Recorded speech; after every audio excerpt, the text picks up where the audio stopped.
If this is your first video with me, hello, I'm Reese Johnson. I am a regular schmegular person, and I'm gonna show you how to make a mood board. This is just how I do it. Other people do it differently, and I think whatever works for you is perfectly fine. Like, you don't have to copy everything that I say in this video word for word, but these are just some like guidelines for you to follow when creating a mood board so that you can look back on it when filming, and other people can understand your vision and where you're coming from a little bit clearer. I think you should probably make a mood board after you outline. If you don't want to, that's perfectly fine. But I just think like mood boards are supposed to give you a little bit more clarity about characters and the vibe that you're going for. So definitely making it in between outlining and actually writing your film would probably be the best bet.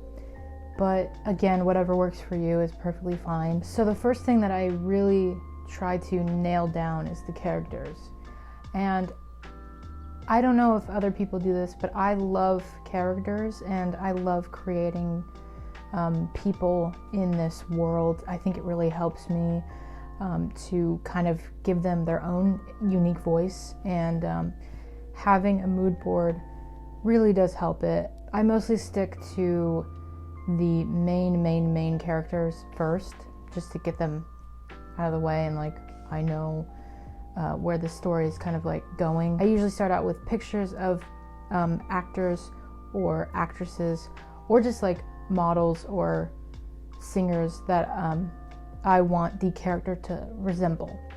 They don't have to be the exact actor, actress, or person that you put, but just someone that has their vibe or looks like them is a great way to start out. And then I move on to giving them a color palette to choose from, and then I focus on their wardrobe. Color palette, then wardrobe, because then you'll know what colors are right for your character. So yeah, once you got your characters down, then I move on to color. Color is a great way to decide what your film could potentially look like and the vibe that you want to give off for the watchers and viewers of your film. But I wouldn't pick random colors just because it might get a little bit confusing and some colors just do not mesh well together.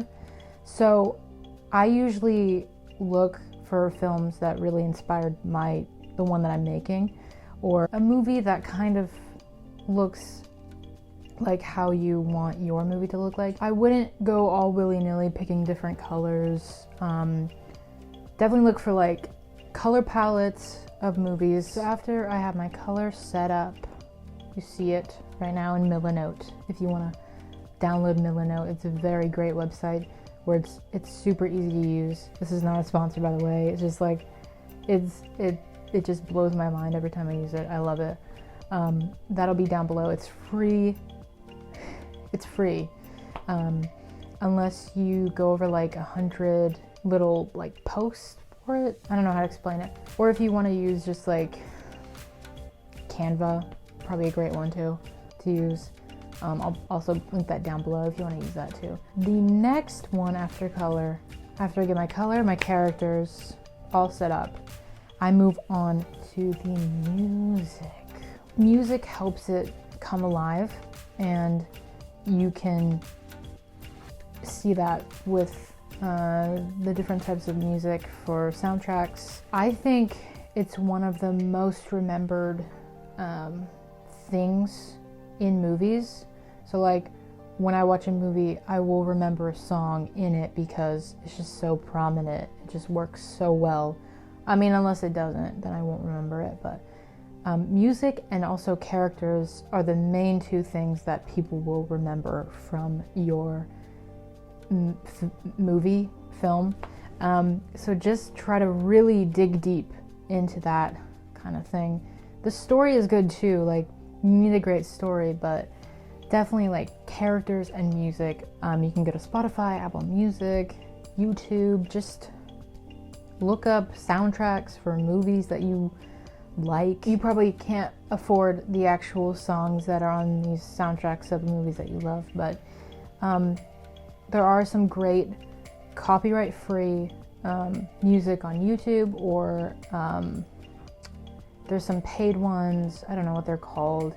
There's some like paid copyright-free music that you can use on different websites, and I'll link a website that I use for my YouTube videos that may help you too. And then after all of that, we move on to the locations. Now, locations for me are the trickiest part, just because I hate where I'm at and I don't like to film outside of my house. But even like, you can manipulate locations into looking how you want it to look in the film. And do not go crazy on your script, because then you're going to be very disappointed. Like, if you're making this film with like a couple friends or by yourself, try to stick to the bare minimum locations that you can. Lastly, I just want to say images are the last. If you want a video on outlining a film too, I will definitely do that for you if you guys want that. I'm not a total expert on any of these things that I'm talking about, but these are what helps me in creating my visions. I don't know. So thank you so much for watching. Bye.